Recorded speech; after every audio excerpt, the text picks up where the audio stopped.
y a quelques semaines, j'ai rejoint un ami qui faisait Saint-Jacques-de-Compostelle pour quelques jours et on s'est arrêté dans un gîte qui était tenu par un couple d'anciens Parisiens qui avaient fui le bruit, la pollution de Paris pour s'installer au fin fond du Pays Basque, dans un endroit où il n'y avait même pas de connexion internet. Et ils n'arrêtaient pas de nous plaindre d'être Parisiens. Ils nous disaient mais attendez, mais comment vous faites pour supporter ça, le bruit, la pollution, la mauvaise humeur des gens, les klaxons, le prix, enfin comment vous faites pour supporter tout ça, c'est l'horreur, comment vous faites pour supporter ces problèmes-là.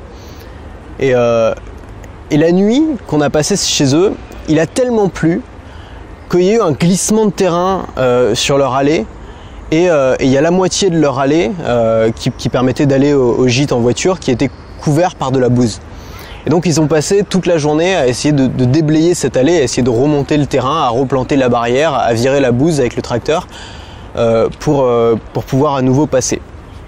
Et ça m'a rappelé une citation, alors je ne sais plus exactement quelle était cette citation, donc je vais la transformer un peu, que j'avais lu dans un bouquin de Mark Manson qui s'appelle The Subtle Art of Not Giving a Fuck, très très bon bouquin de développement personnel, c'est un peu un anti-bouquin de développement personnel. Et sa citation, alors c'était pas exactement ça, mais c'est comme ça que je me la suis souvenu, c'était la liberté, c'est pas de ne plus avoir de problèmes, c'est de choisir les problèmes qu'on veut avoir dans sa vie. Et je pense que beaucoup de gens, et j'en faisais partie avant, essayent de se débarrasser de leurs problèmes, c'est-à-dire essayent d'atteindre une sorte de nirvana personnel, une sorte de paradis où ils n'ont plus aucun problème. Et c'est tellement ancré dans nos mentalités cette croyance que toute la société de consommation est basée là-dessus. La plupart des choses qu'on achète, c'est pour résoudre un problème, c'est pour éliminer un problème. Et en fait, on se rend bien compte que quand on consomme, on a toujours envie de consommer plus et on a toujours des problèmes qui nous restent. C'est les fameux problèmes de riches, tu vois. C'est-à-dire qu'on pense qu'un riche n'a plus de problème, mais en fait, un riche a toujours des problèmes. Il a des problèmes de riche, mais il a toujours des problèmes. Et souvent, plus on possède de choses dans sa vie, et c'est pas seulement des choses matérielles, ça peut être des gens, ça peut être des choses qu'on fait. Plus on possède de choses, plus on a de problèmes qui viennent avec ces choses. Et finalement, je pense que la solution, et ce vers quoi on devrait tendre, c'est pas de supprimer ces problèmes, c'est pas d'essayer d'essayer de se mettre un bandeau sur les yeux en disant c'est bon, j'ai plus de problèmes. Je pense que la solution, c'est vraiment ça, c'est-à-dire de choisir les problèmes qu'on veut avoir dans sa vie. Et je vais te donner un exemple, c'est le mien. Quand j'étais encore étudiant en école de commerce, je sentais bien que mon école allait pas me former à faire ce que j'avais envie de faire. C'est-à-dire que je sentais bien qu'on était en train de m'envoyer sur un service marketing de chez Yoplait et c'est vraiment pas ce que j'avais envie de faire. Et les stages que je faisais à l'époque me rappelaient ça. Je t'ai déjà parlé de mes fameux stages qui m'ont un petit peu dégoûté du salariat, mon fameux stage où je vendais des piscines. Et les problèmes que j'avais pendant ce stage, c'était pas le problème d'avoir des problèmes, c'était le problème d'avoir des problèmes que je ne pouvais pas supporter. C'était des problèmes que je ne voulais pas. C'était des problèmes de savoir qui c'est qui va être le mieux vu par le patron. Je veux pas avoir ce problème-là. C'était le problème de se dire quand le patron passe derrière moi, il faut que je ferme Facebook et je fasse semblant de travailler. Je veux plus avoir ce problème-là. C'était le problème de dire il faut que je me lève tous les matins à la même heure et c'est quelqu'un qui décide pour moi. Alors quand je suis devenu indépendant, évidemment, je me suis débarrassé de ces problèmes-là. Je me levais à l'heure que je voulais. Je faisais ce que je voulais de mes journées, j'avais aucun patron, j'avais aucun collègue. Et c'était la fin de ces problèmes-là, des problèmes que je voulais plus avoir. Mais évidemment, j'ai toujours eu des problèmes et j'ai toujours des problèmes aujourd'hui et je aurai toujours des problèmes. C'est-à-dire que quand tu deviens indépendant, tu as de nouveaux problèmes qui se créent.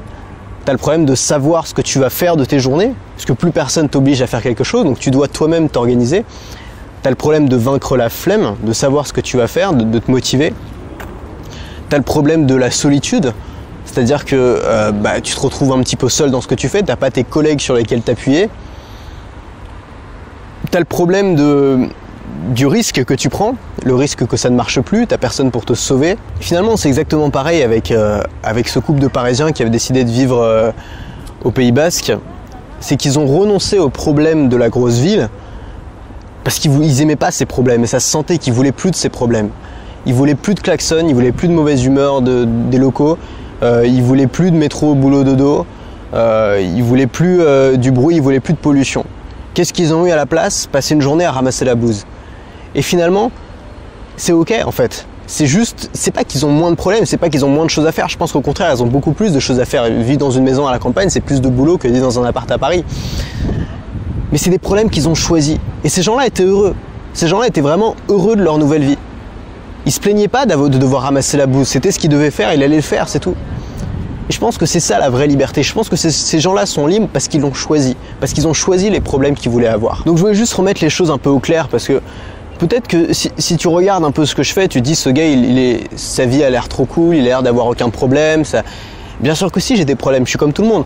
J'ai des problèmes dans ma vie perso, j'ai des problèmes dans mon couple, j'ai des problèmes dans mon travail. Il y a des fois, je sais pas ce que je vais faire, il y a des fois, je suis pas content de ce que j'ai fait. J'ai des gens qui me critiquent, il y a des moments où le business ça marche pas. Il y a des moments où les voyages se passent pas comme prévu, ça se passe pas bien. Il y a des moments où je suis malade, où je suis fatigué, où j'ai envie de rentrer, où j'ai envie de voir les miens. Où... J'ai des animaux, les animaux aussi, c'est des problèmes, tu le sais si t'en as. Et je voudrais juste remettre bien les choses au clair, c'est que ne fais pas ce boulot pour supprimer les problèmes, ne fais pas ce boulot pour ne plus avoir les problèmes. Par contre, fais ce boulot si tu ne supportes pas les problèmes que tu as aujourd'hui et que les problèmes que tu auras quand tu feras ce boulot sont des problèmes que tu acceptes. Tous ces problèmes dont je t'ai parlé, c'est les problèmes que j'ai acceptés. Ça vient avec le package. C'est des problèmes que j'ai envie de résoudre. C'est des problèmes que j'aime résoudre. Quand le business marche pas, j'aime m'occuper de ça. J'aime essayer de trouver des stratégies. C'est des problèmes où c'est un jeu de les résoudre.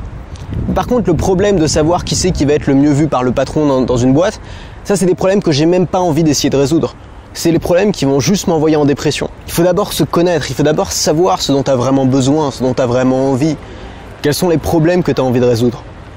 Est-ce que tu es un extraverti? Est-ce que tu es plutôt un introverti? Est-ce que tu aimes être entouré de beaucoup de monde? Est-ce que tu aimes plutôt travailler seul? Est-ce que tu aimes le voyage ou est-ce que tu es plutôt quelqu'un de sédentaire? Et c'est toutes ces questions-là qu'il faut se poser. Qui est-ce que je suis vraiment? Quels sont mes vrais besoins pour savoir quels sont les problèmes que tu vas avoir à gérer? Mais n'espère jamais te débarrasser de tes problèmes. Avoir plus d'argent, ça va pas supprimer tes problèmes. Changer de boulot, ça va pas supprimer tes problèmes.